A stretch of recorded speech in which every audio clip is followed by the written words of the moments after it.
12월 첫 주간을 맞아서 마태복음에서 본문을 찾았습니다. 가능하면 복음서에 나타나 있는 예수님의 모습에 대해서 한 주간 한 주간 살펴보는 시간을 가지기를 원합니다.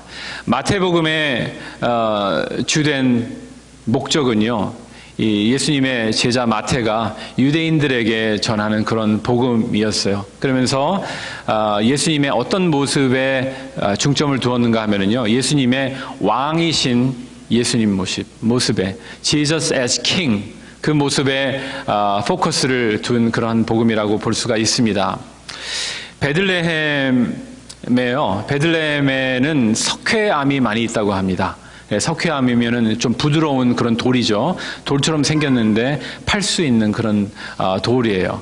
옛날에는 이 베들레헴 집이요, 이 석회암 근처에 집을 짓고 그 다음에 이 석회암을 파가지고 거기다가 조그만 굴처럼 만들었다고 합니다. 그리고 거기에다가 동물을 거기다 키우는 마구간을 거기다가 지은 집들이 많이 있었다고 합니다. 아마도 예수님께서 베들레헴의 마구간에서 나셨을 때 그러한 모양의 마구간에서 나시지 않았을까 하는 사람들이 많이 있습니다. 4세기에요. 로마의 콘스탄틴 황제라는 분이요, 예수님이 나신 곳으로 생각되는 그 지점에 교회를 지으라고 명령했습니다. 그래서 거기서 상당히 큰 교회를 거기다가 지었습니다. 그 교회 안으로 들어가면 조그만 문이, 이런 문이 이렇게 코너에 있습니다. 제가 영상을 봤는데요, 그 조그만 문을 들어가면은요, 그 지하에 좀 작은 공간이 있어요. 작은 공간이 있고 그 공간 한쪽에는 또 이렇게 좀 움푹 파져 있는 그런 공간이 있더라고요. 거기에 이 가운데에 별 모양의 형상이 가운데 있습니다. 그리고 그 주변에는 작은 등잔들이 이렇게 놓여 있어요. 그래서 순례자들이 예수님의 나신 그 교회 가보고 경험해보고 싶은 순례자들이 가서 그 문을 열고 들어갑니다. 몸을 구부리고 어두컴컴한 그런 공간으로 들어가서 그 조그만 다윗의 별일 겁니다. 아마 다윗의 별이 형상이 있는 그 조그만 공간에 몸을 이렇게 집어넣고 구부리고 무릎 꿇고 엎드려서 그 별을 만지면서 기도하는 모습을 볼 수가 있습니다. 우리 동방 박사들이 예수님이 나신 그 마구간에 가서 거기서 엎드려 경배하는 그런 모습이 생각이 납니다. 우리는 왕 되신 예수님 앞에 우리는 몸을 구부려서 항상 경배하는 그런 우리들이 되었으면 좋겠습니다. 이 동방 박사가 셋인지 아닌지는 잘 모르지만 예물이 3개이므로 전통적으로 박사가 셋이지 않을까 그런 생각을 하고 있는데요. 어떤 목사님이요, 크리스마스 이브 날 모임에 아이들에게 퀴즈를 냈답니다. 너희들 동방 박사 3사람이 가지고 온 선물이 뭔 줄 아니? 그랬더니 그 중에서 아마 제일 안 똑똑한 아이일 거예요. 제일 안 똑똑한 아이가 손을 들면서 황금이요, 골드 그랬어요. 그러니까 잘한다, 잘한다 그랬어요. 두 번째 아이가 조금 더 똑똑한 아이가 가만 생각하더니 유향입니다 그랬더니 프랑킨센스 그랬더니 목사님이 좋았다, 잘했다. 세 번째 아이가 모르겠어요. 세 번째 아이는 그러면서 gift card maybe 그렇게 했다는 우스갯소리가 있어요. 이러한 우리 좋은 것을, 우리의 마음을 가지고 이 조그만 그 굴에 엎드려서 예수님을 생각하면서 감격하는 그런 순례자들, 그런 예배자들, 그런 마음을 우리가 가졌으면 좋겠습니다. 마태복음에는 예수님이, 왕 되신 예수님이 이렇게 쭉 드러나 있다고 그렇게 여러분께 말씀을 드렸는데요. 어떤 유명한 성경학자, 바클레이라는 유명한 학자분이 이렇게 말씀을 하셨어요. 마태복음의 어느 책장을 펼쳐도 예수님께서는 왕의 자색 옷, 자색 옷은 왕권을 상징하는 색깔이죠. 그리고 금관을 쓴 모습으로 활보하신다. 마태복음의 관심은 사람들로 하여금 예수 그리스도가 주 되시고 나라와 권세와 영광이 참으로 그분의 것임을 알게 해주는 책이다. 그렇게 해석을 했어요. 마태복음에는요, 과연 예수님의 나라인 천국, Kingdom of Heaven, Kingdom of God 이라는 표현이 100번 이상 나온다고 합니다.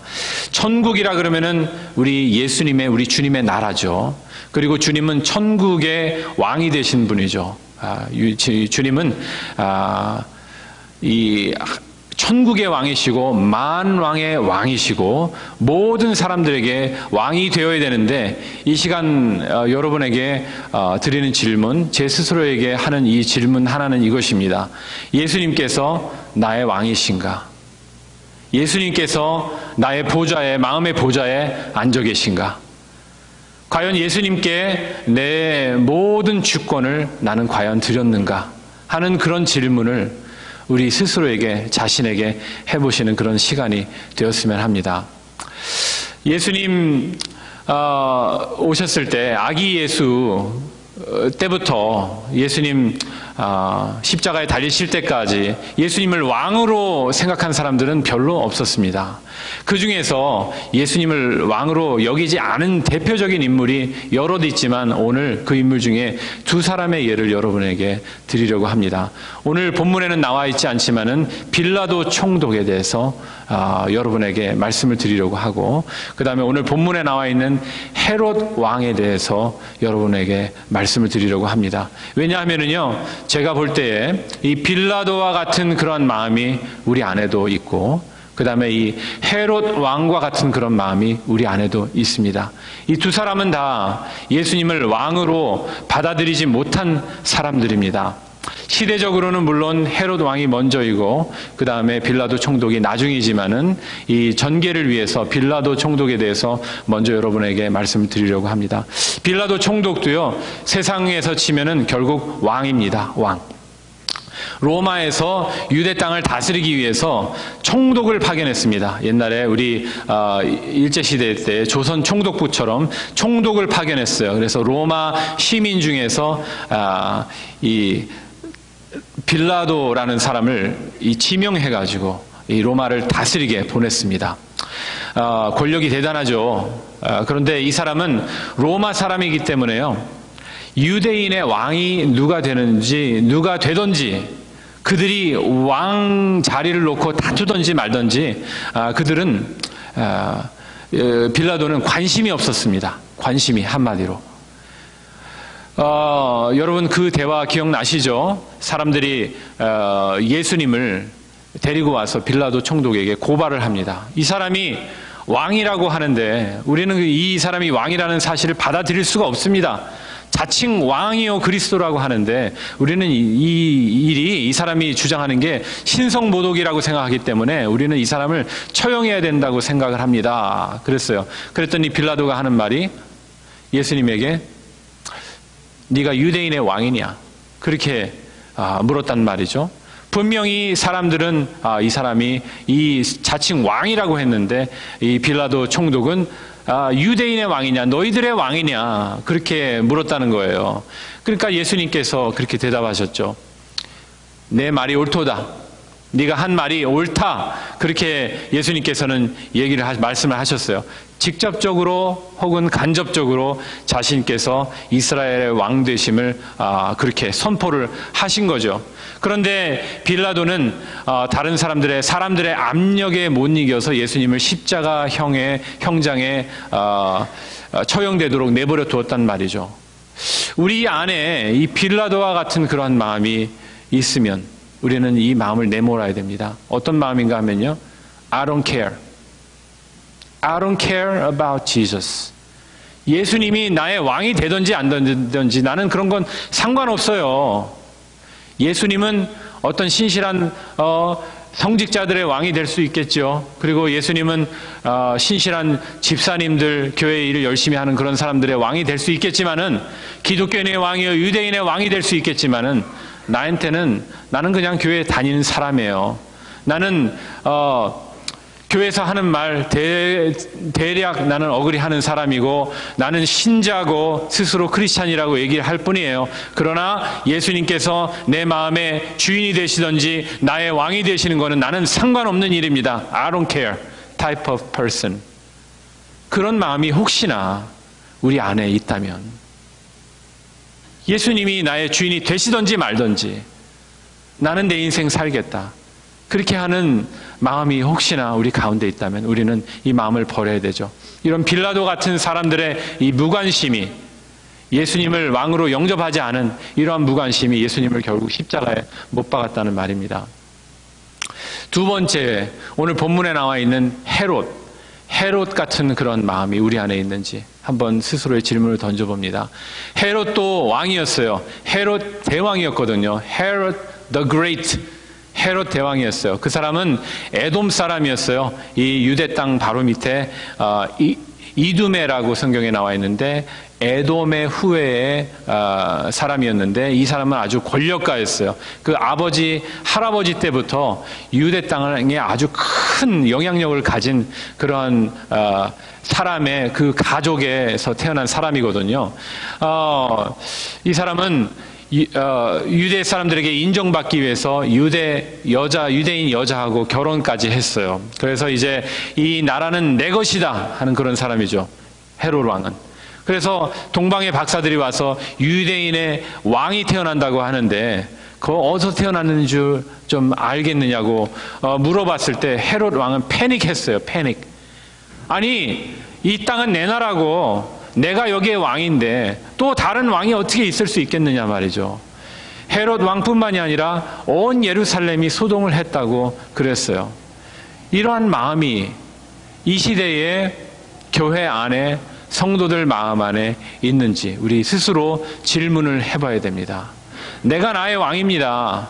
나는 교회를 다니고 예수님을 믿고 하나님을 믿고 예수님을 구주로 영접했지만 그래도 내 인생은 내 것이고 내가 무엇을 결정하고 하나님 앞에 기도하고 하는 것이지 예수님에게 내 모든 주권을 다 맡길 수가 없습니다. 나도 인격이 있고 나도 자유의지가 있는 것인데 나는 예수님이 나의 왕 되는 것을 인정하지 못하겠습니다. 그런 마음을 가지는 것이 바로 이 헤롯과 같은 마음입니다. 이런 헤롯과 같은 마음을 가지고 있는 사람은요, 마음속에서 항상 다툼이 있어요. 예수님과 함께 왕권을 놓고 다투는 거예요.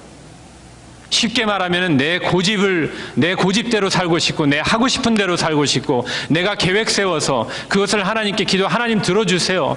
예수님, 내가 하는 것이 선하게 보이면 들어주실 줄 믿습니다. 하나님, 내가 하는 것을 모두 도와주신 줄 믿습니다 하는 그런 마음으로 겉으로는 예수님을 나의 왕으로 모셨지만 마음속 중심으로는 내가 나의 왕이 되어 있는 것이죠.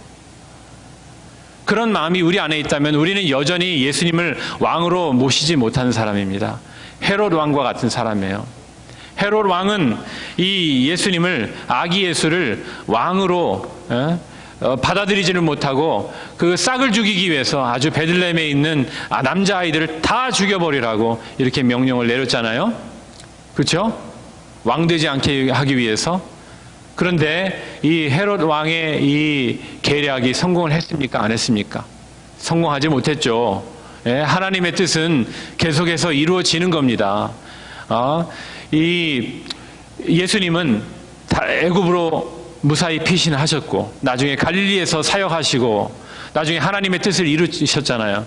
그것을 봤을 때 우리가 예수님을 우리의 왕으로 모시는 마음이 있든지 없든지 예수님은 여전히 우리의 왕이시라는 거예요. 우리는 그것을 그냥 고집하고 살아가는 것 뿐이라는 거죠. 예수님께 우리는 마음을 다해서 우리 전 인격적인 그런 순복을 우리는 해야 됩니다. 우리의 모든 것을 예수님 앞에 드리고 모든 결정권을 우리 주님께 드리는, 우리의 마음에 있는 이 보좌를 예수님께 드리는 그런 사람이 돼야지 우리는 예수님을 왕으로 모시는 사람이 되는 겁니다. 우리 안에 빌라도와 같은 그런 마음, I don't care, 헤롯과 같은 마음, I cannot give in, 그런 마음을 가지고 있으면 우리는 예수님을 여전히 왕으로 섬기지 못하는 사람입니다. 갈라디아서 2장 20절 상반절, 우리가 많이 알고 외우고 있는 구절이죠. 내가 그리스도와 함께 십자가에 못 박혔나니 그런즉 이제는 내가 사는 것이 아니요 오직 내 안에 그리스도께서 사시는 것이라. 내 안에 예전에 고집스럽던 그런 자아는 버려버리고 예수님과 함께 십자가에 못 박아버리고 이제는 예수님께서 내 안에 사시는 것처럼 그렇게 사는 삶을 사는 겁니다. 내가 주인이 되지 않고 예수님께서 나의 주인이 되신 그런 삶을 사는 거예요. 그러면 예수님을 내 왕으로 모시는 것입니다. 유명한 저술가인 오스왈드 챔버스라는 분이 이런 말씀을 쓰셨어요. 이분이 갈라디아서 2장 20절에 예수님께서 우리의 주인 되신 예수님께서 나를 대신해서 사시는 이 삶의 특권을 이렇게 표현을 했습니다. 한번 들어보시기 바랍니다. 세상과 육체와 마귀가 제 멋대로 주관했던 우리의 몸과 우리의 피에 오직 그리스도의 살과 피만 남을 때까지 그리스도와 함께 십자가에 못 박히는 영광스럽고 말로 표현할 수 없는 그런 특권이다. 이렇게 얘기를 했습니다. 내가 정말 예수님처럼 사는 거예요. 내 모든 과거의 모든 흔적들은 다 없애버리고 예수님께서 내 안에 사시는 것처럼 그렇게 사시는 것이, 그렇게 사는 것이 성도의 삶이요 예수님을 왕으로 영접하는 그런 삶이라는 겁니다. 예수님은 여전히 우리가 거부하던, 우리가 받아들이던 만왕의 왕이시고 만주의 주이십니다. 마태복음에 왕이신 예수님의 그런 모습이 나타나 있다고 여러분께 말씀드렸죠. 1장 1절 다윗의 자손 예수 그리스도의 계보라 시작하는 때부터 예수님은 우리의 왕이셨고, 제일 마지막에 마태복음 28장 모든 사람들에게 주신 지상 계명의 지상 명령은 이렇게 시작하고 있습니다.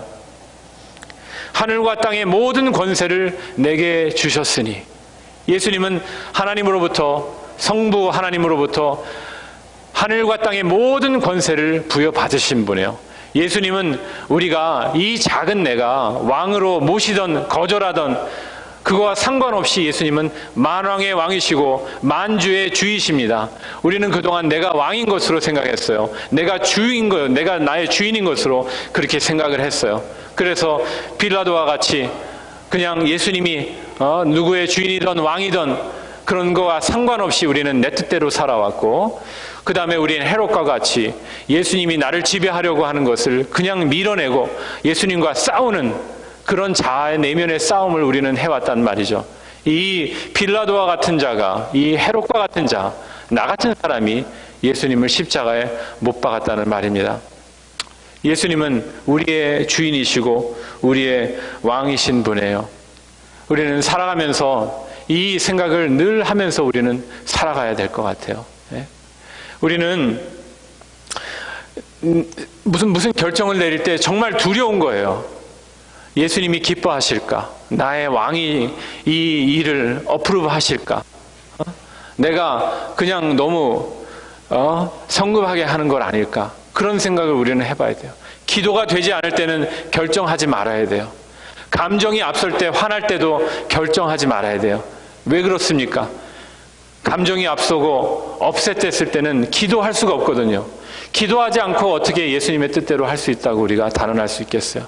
늘 말씀 생활, 기도 생활에 전념하고, 정말 주님의 뜻이 이런가 보다, 내가 주님이 원하시는 대로 해야지, 그런 확신이 들 때, 그때 우리가 어떤 일을 하고 움직이는 거예요.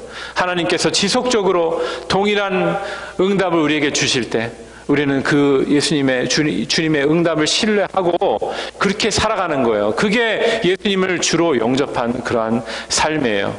예수님은 하늘 보좌에 합당하신 분이에요. 이 땅에 내려오시지 않아도 되는 분께서 이 땅에 내려오셔서 우리 같은 죄인을 구원해 주시기 위해서 그토록 희생하시고 십자가에 죽기까지 사랑하신 분이 바로 예수님이세요. 이 작은 나의 마음의 보좌까지 예수님에게 드리지 못하는 우리는 너무 고집스러운 거예요. 그것은 말이 안 되는 거예요. 나를 위해서 전부를 주신 주님 앞에 나는 이 작은 내 자아도 드리지 못한다는 것은 말이 되지 않는 일이죠. 내 마음의 보좌는 100번이고 1000번이고 10,000번이고 예수님께 드려야 돼요. 그래서 예수님의 뜻대로 원대로 우리는 그렇게 살아가야 됩니다. 예수님께서도 그런 기도를 하시지 않았어요? 겟세마네 동산에서 내 뜻대로 마옵시고 아버지의 뜻대로 하시옵소서. 그렇게 기도했잖아요. 우리는 내 뜻대로 하지 않고 예수님, 주님의 뜻대로 하시옵소서. 예수님을 그렇게 모셔드리는 우리가 돼야 되는 거예요. 아까 갈라디아서 2장 20절 전반절을 읽어드렸는데 나머지도 읽어드리도록 하겠습니다. 이제 내가 육체 가운데 사는 것은 나를 사랑하사 나를 위하여 자기 자신을 버리신 하나님의 아들을 믿는 믿음 안에서 사는 것이라. 아멘이죠. 이제 나는 죽었어요. 그러면 내 삶은 끝난 것인가요? 아니, 무슨 재미로 살아? 아니, 내 원하는 대로도 못 살면은 어떻게 살아? 그게 아니에요. 내 삶이 끝난 것이 아니라 바로 그 순간부터 예수님을 왕으로 모신 예수님과 동행하는 삶이 그날부터 시작하는 거예요. 더 기쁜 삶이고 더 아름다운 삶이고 하나님께서 받으시는 의미 있는 삶을 살기 시작하는 거예요. 이번 주님께서 나신 성탄절을 맞는 12월 달 이제 맞으시는 여러분들 마음 가운데 혹시나 예수님을 우리 안에, 내 안에, 여러분 안에 왕으로 모신 경험이 없으신 분이시라면은 이번 달이 주님 앞에 내 자신을 드리는 그러한 계기가 있는 그런 달이 되었으면 좋겠어요. 목사님들 계시잖아요. 목사님들 앞에 나오셔서 고백하세요. 나 그렇게 살고 싶어요. 이제 예수님을 나의 왕으로 모시고 살고 싶어요. 그렇게 고백하시기를 바랍니다. 이전에도 그런 고백을 하셨다 하지만 여전히 내 안에 아직도 자아가 살아서 예수님께 내 마음의 보좌를 드리지 못했다고 생각하시는 분들은 하나님 앞에 재헌신하는 이런 귀한 주님의 나신 달, Birth Month of Jesus, 이 12월 달이 되시기를 여러분들 간절한 마음으로 축원드리겠습니다. 아멘.